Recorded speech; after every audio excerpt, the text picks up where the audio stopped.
नंतर जो भोग येणार आहे ना तो निश्चितच चांगला येणार आहे महाराज. साहेब तुमच्या हातून पुण्यकर्म घडलंय ना याचा भोग निश्चितच महाराज तुम्हाला चांगला येणार आहे. असाच आपल्या संचितावर एक माणूस रुसला. जगन्नाथपुरीच्या जगन्नाथावर त्याची प्रचंड श्रद्धा. संत सजन कसाई जगन्नाथपुरीला निघाले. प्रवास सुरू झाला. मजल दर मजल करत जंगल तुडवत महाराज रस्ता तुडवत संत सजन कसाई त्या रस्त्याने महाराज कुठे निघाले? जगन्नाथपुरीला निघाले. आता जगन्नाथाचं दर्शन घ्यायचं आणि महाराज खऱ्या अर्थानं आपलं भगवान प्रभू परमात्म्याचं नामस्मरण करत भक्ती करत महाराज निघायचं. रस्त्यात अंधार पडला. एक जोडपं घराच्या बाहेर लाकूड तोडत होतं. त्या संत सजन कसायांना वाटलं की आता इथून पुढे रात्रीचा प्रवास जंगलातून करणं धोक्याचं आहे. म्हणून महाराज त्यांनी त्या कुटुंबाचा आश्रय घेतला. संध्याकाळी भोजन झालं, भजन झालं आणि विश्रांतीसाठी त्या दाम्पत्याकडे महाराज संत सजन कसाई महाराज थांबले. आपल्या संचितावर कधी रुसू नका, कारण आपल्या संचितानच तो भोग भोगायला येतो. मग भोग आल्याला भोगून सारावा लागतो, त्याला महाराज पर्याय नाही. पण संत सजन कसाई आपल्या खोलीमध्ये विश्रांती करत असताना रात्रीच्या 12-12:30च्या सुमारास ती स्त्री महाराज संत सजन कसाईंच्या दरवाजात आली. दरवाजा ठोठावला. संत सजन कसाईंना वाटलं अरे एवढ्या रात्री कोण आलं. महाराजांनी दरवाजा उघडावा आणि त्या स्त्रीने सांगावं महाराज माझी इच्छा पूर्ण करा, माझा काम पूर्ण करा. संत सजन कसाईने हात जोडावेत. संत सजन कसाईने हात जोडावे. जगद्गुरु तुकाराम महाराज म्हणतात ना, जाई व माते न करी सायास आम्ही विष्णुदास तैसे नव्हे. संत सजन कसाई म्हणाले माते आम्ही विष्णुदास तसले नाही. आपलं लग्न झालेलं आहे, आपण कृपा करावी, आपण आपल्या पतीकडे जावं. एवढं म्हणता क्षणी महाराज त्या बाईच्या प्रेमाचं, बाईच्या वासनेचं रूपांतर क्रोधात झालं. पटकन उठली, धारदार शस्त्र घेतलं आणि आपल्याच नवऱ्याचं शिर धडा वेगळं केलं आणि महाराज त्या संत सजन कसाईंच्या समोर आणून ठेवलं. महाराज तुम्हाला माझा पती यामध्ये अडसर वाटतो की काय, म्हणून तुम्ही नकार देताय?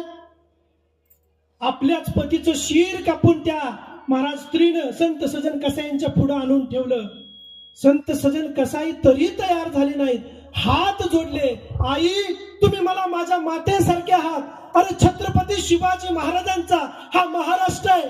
ज्या छत्रपती शिवाजी महाराजांच्या महाराष्ट्रात परस्त्रीला माता मानलं जातं, हा माझा महाराष्ट्र. अरे नजराना म्हणून आणलेली बाई, पण त्या छत्रपती शिवाजी महाराजांनी आईच्या मानानं परतून लावली. तो छत्रपती शिवाजी महाराजांचा हा महाराष्ट्र आहे महाराज.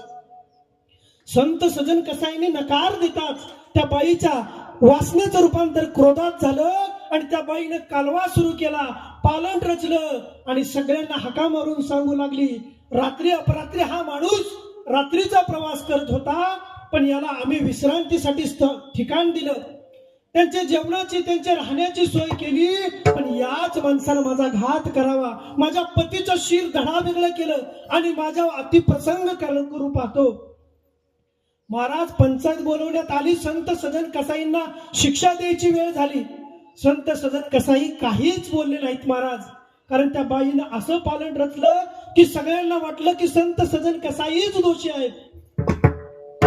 पंचायत बसली महाराज. संत सजन कसाईंना शिक्षा झाली. आणि ज्या हातानं आमच्या गावातील बाईच्या अंगावर हात घालतो ना ते 2 हात त्या संत सजन कसाईंचे कापले. महाराज मला सांगा, संत होते हो संत सजन कसाई, त्यांनी असा काही प्रकार केला होता? बोलत राहा. त्यांनी काय असा प्रकार केला होता? काही प्रकार न करता महाराज केलेला नसलेल्या गुन्ह्याची शिक्षा संत सजन कसाईंना भोगावी लागली. भोग तो न घडे संचिता वाचून. संत सजन कसाई देवावरती रुसले. आणि का रुसावे न लगे बहुता आपुली या संचिता वाचून या. देवावर रुसले. अरे पांडुरंगा, अरे भगवान विष्णू, तुझी इतकी सेवा करतो, तुझी इतकी भक्ती करतो, अरे देवा मांस विकतो तरी सुद्धा तुला कधी विसरलो नाही रे. इतकी सेवा इतकी भक्ती करून तरी काय उपयोग, शेवटी तू माझ्या कर्माचा भोग दिलास. काय भोग? मी ते कर्मच केलेलं नाही आणि त्याची काय शिक्षा मला दिली. माझे दोन्ही हात कापले. नाराज झाले, मनातल्या मनात नाराज झाले आणि देवाला म्हणाले, काय रे देवा, संत सजन कसाई म्हणले आजपासून तुझं तोंड पाहणार नाही देवा.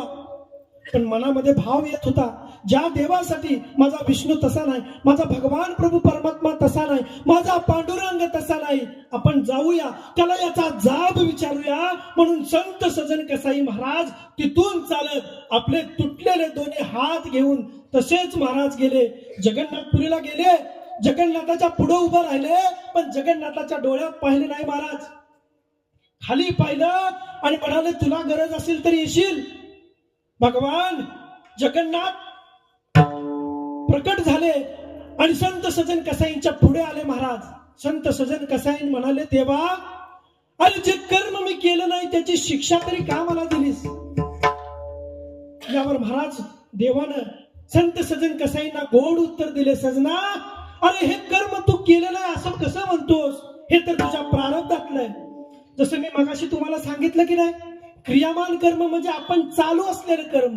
महाराज पकवाज वाजवतायत, महाराज गातायत, तुम्ही कीर्तन ऐकतात, हे क्रियामान कर्म आहे महाराज. संचित कर्म कुठलं, आपण करून ठेवलेलं कर्म. लक्षात घ्या, अभंगाचा अर्थ पण कळला पाहिजे महाराज. आपण करून ठेवलेलं कर्म संचित कर्म, आणि प्रारब्ध कर्म म्हणजे बऱ्यापैकी आता त्याचा भोग चालू झालाय, आपल्याला भोगायला यायला लागले. जे रोग आपल्याला भोगायला येतात ना ते आपल्या प्रारब्धानेच येतात महाराज. जे दुःख आपल्याला भोगायला येतं ना ते आपल्या प्रारब्धानच येतं. मग देवा, माझं असं काय प्रारब्ध चुकलं त्याचा एवढा मोठा भोग मला भोगावा लागतोय.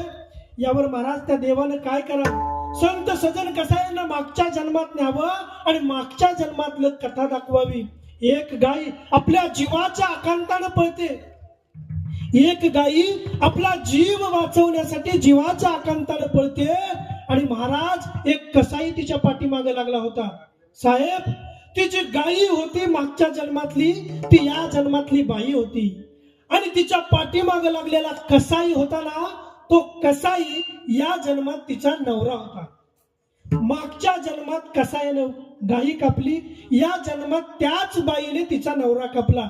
हे ज्याच्या त्याच्या कर्माचं प्रारब्ध, ज्याच्या त्याच्या कर्माचं फळ भोगायला मिळाले. अरे देवा, पण माझा काय रे दोष, माझे दोन्ही हात कसे गेले.